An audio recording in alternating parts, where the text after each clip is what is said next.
Coucou tout le monde, j'espère que vous allez bien. Alors aujourd'hui, je devais normalement vous tourner ma vidéo sur la lecture que j'ai effectuée pour le challenge Book Discoveries, un challenge entre booktubers qui était organisé par Palace of Books.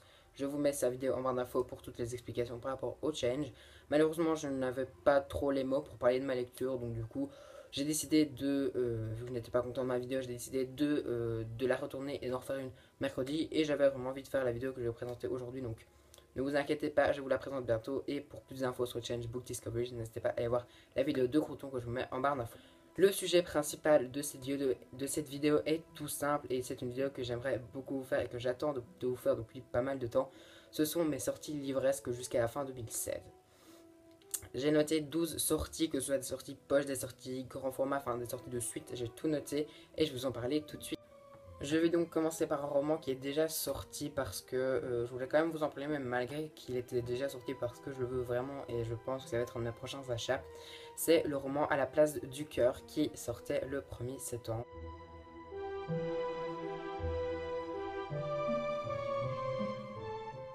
À la place du cœur est un roman qui m'intéresse énormément puisque je suis extrêmement intéressé par tout ce qui se passe autour des attentats. Voilà, c'est pas forcément joyeux et je les déplore vraiment. Cependant, j'aime.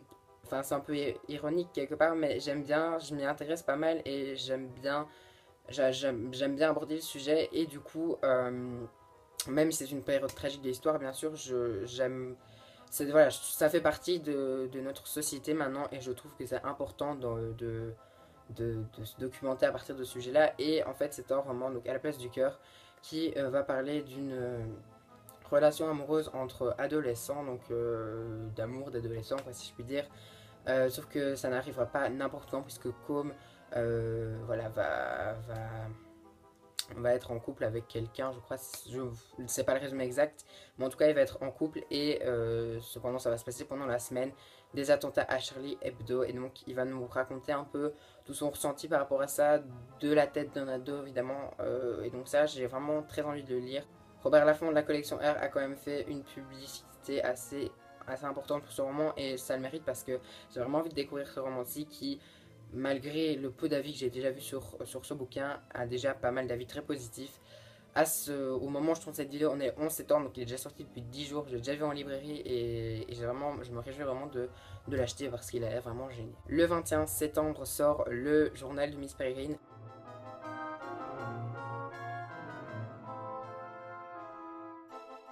Donc le journal d'une série, qu'est-ce que c'est? C'est un journal donc, qui est publié aux éditions Bayard bien évidemment, qui est un journal en fonction un peu comme un journal intime, même si ça n'en est pas un, c'est un cahier ligné avec des photos de Miss Peregrine je crois, avec des dessins de particuliers et compagnie.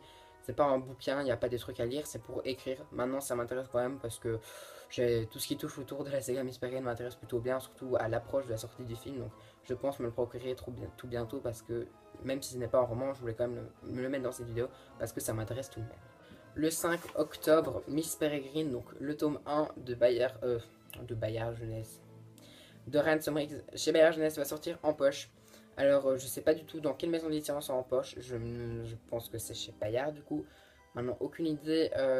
En tout cas, ce qui est sûr, c'est qu'il sort en poche. Je sais bien également qu'il va être réédité avec la couverture du film.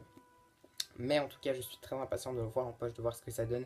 J'espère qu'ils vont tout de même garder les images et le bel objet livre en poche parce que les images ont vraiment un grand rapport à l'histoire et ce serait vraiment dommage qu'ils nous enlèvent ça. Si j'en sais plus sur la maison d'édition qui va le publier, si c'est Bayard ou si c'est quelqu'un d'autre, et s'ils vont garder les images, je vous mettrai tout ça ici ou en barre d'infos. Donc n'hésitez pas à aller voir ou à me poser la question en commentaire si j'ai oublié de vous le mettre.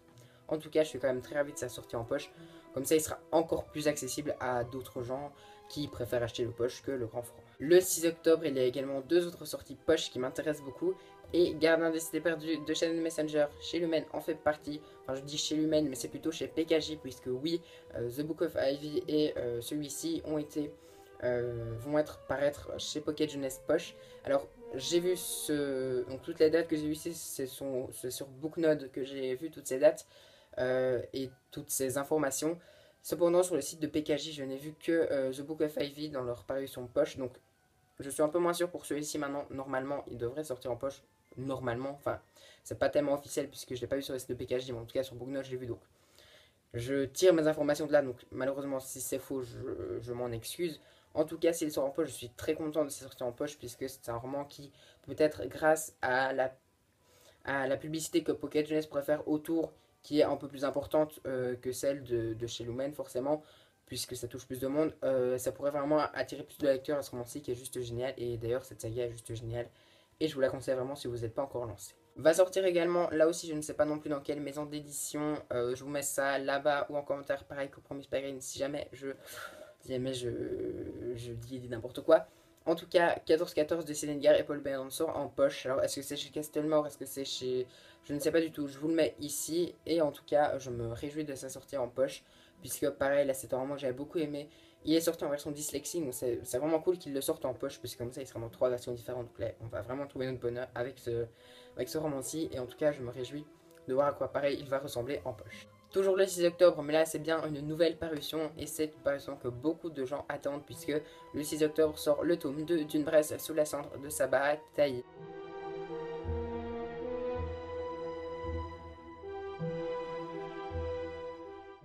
J'avais eu un très bon sentiment pour le premier, j'avais passé une très agréable lecture, même si dans mon article de blog je vous dirais que j'étais un peu mitigé. Plus le temps passe et plus je me dis que c'est plutôt une bonne lecture.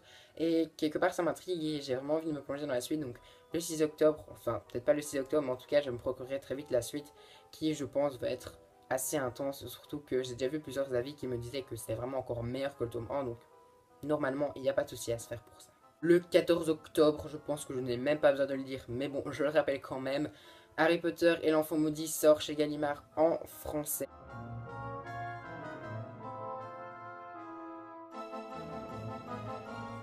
Il est déjà sorti en VO le 31 juillet, mais il sort en français le 14 octobre. Alors le 14 octobre c'est génial parce que c'est à 2 jours de mon anniversaire, puisque mon anniversaire c'est le 12 octobre, donc du coup 2 jours après c'est trop génial. Surtout que je l'ai précommandé et qu'il y aura une soirée spéciale dans ma librairie pour la sortie de ce 8e tome entre guillemets. Et je me réjouis parce que j'ai très envie de l'avoir entre ma main et de pouvoir commencer à le lire parce que là je n'en peux plus, je vois tous les avis partout et j'en ai marre de me faire spoiler et j'ai trop envie de savoir, donc j'ai vraiment trop envie de savoir et j'attends avec impatience d'être le 14 octobre. Le 20 octobre, là aussi j'attends avec beaucoup d'impatience cette sortie puisque le tome 2 du Feu Secret sort chez Robert Laffont dans la collection R.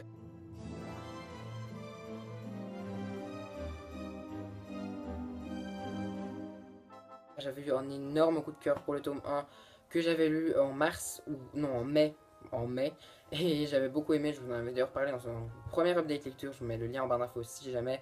En tout cas j'avais adoré ce roman et je suis très très impatient de lire le tome 2 parce que c'est une duologie je crois, donc en plus ce sera la fin de la saga, enfin de la duologie, et j'ai vraiment envie de le savoir parce que là aussi j'ai envie de savoir ce qui va se passer.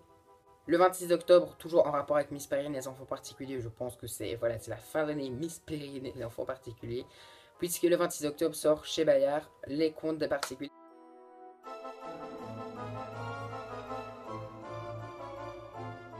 Donc c'est un roman, si vous avez vu Miss Perrine et les particuliers... Si vous avez lu Miss Perrine et les enfants particuliers, le tome 1, 2 et 3, vous savez que on parle beaucoup du livre des contes des particuliers et Bayard a décidé et Ransom Riggs ont décidé de publier du coup ce journal-là. Alors je sais pas encore comment ça va être fait, je sais pas comment ça va être quelque chose comme des contes, un peu comme les contes de Biddle le Bar de J.K. Rowling, je sais pas encore du tout comment ça va être fait. En tout cas, c'est sûr que je me ruerai sur cette sortie puisque j'ai bien envie de compléter ma collection de Miss Perrine. Le 2 novembre sort une fin de saga que j'attends énormément puisque le tome 4 d'Oniria de BF Paris publié aux éditions Hachette roman sortira le 4 novembre.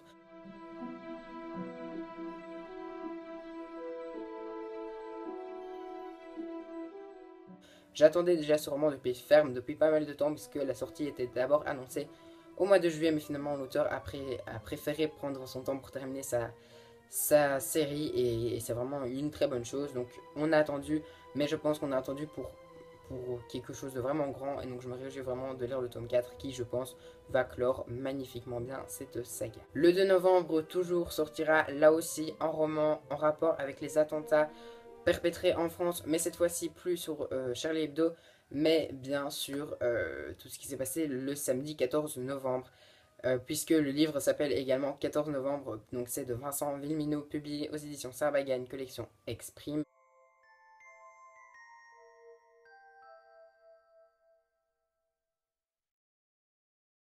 Je vous avouerai que j'ai su les résumer puisque j'ai vu sur la chaîne de les cahiers de Nathan, le cahier de Nathan, pardon, que je vous mets en barre d'infos. Comme je vous l'avais dit, je suis assez intéressé par ce sujet-là. Il est clair donc que je me procurerai assez vite ce roman-là, je pense. C'est une des sorties que j'attends vraiment le plus.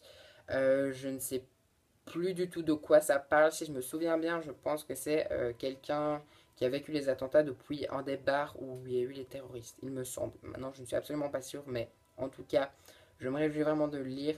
Ça va pas être très joyeux, ça je le sais bien, mais je pense que ça, comme je l'ai dit tout à l'heure, ça fait partie de notre société et donc que c'est important de lire ce genre de roman. Et pour clore en beauté cette vidéo, le 3 novembre sortira une intégrale et c'est l'intégrale de la trilogie L'épreuve de James Dashner, publiée chez Pocket Genesis.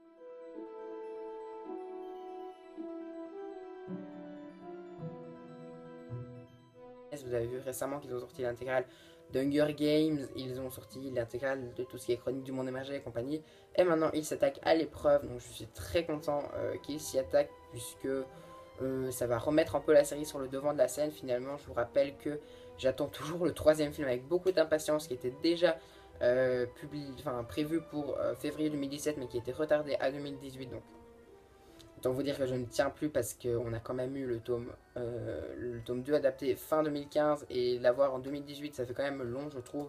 Donc j'espère que ce sera vraiment un film de qualité. En tout cas, si l'intégrale est pas mal faite niveau édition et compagnie, je pense qu'il y aura moyen que je me la procure pour agrandir pareil ma collection de la Sega d'épreuve. Voilà, c'est la fin de cette vidéo et donc de ces sorties livresques de la fin de l'année. Il est évident que certaines sorties pourront s'ajouter au fur et à mesure puisque certaines sorties ne sont peut-être pas encore prévues. D'autres sorties que je n'attends peut-être pas maintenant, je vais peut-être les attendre après en ayant lu par exemple, je pense à Nil, le tome 2 qui sort. Bah, peut-être que si j'ai lu le tome 1, je me procurerai vraiment le tome 2 à la date de sa sortie. Ça je ne sais pas, je vous tiendrai au courant de toute manière sur le blog ou sur la page Facebook. En tout cas, j'espère que cette vidéo vous a plu. N'hésitez pas à me mettre en commentaire les sorties livresques que vous attendez le plus pour cette fin d'année 2016. N'hésitez pas non plus à me dire ce que vous lisez en ce moment, ça m'intéresse vraiment. Et je vous souhaite de très très bonnes lectures. N'hésitez pas à mettre un pouce vers le haut si vous avez aimé cette vidéo, à vous abonner à ma chaîne si vous voulez suivre mes péripéties sur YouTube. Et je pense que j'ai fini et donc je pense que je vais vous dire à très très bientôt.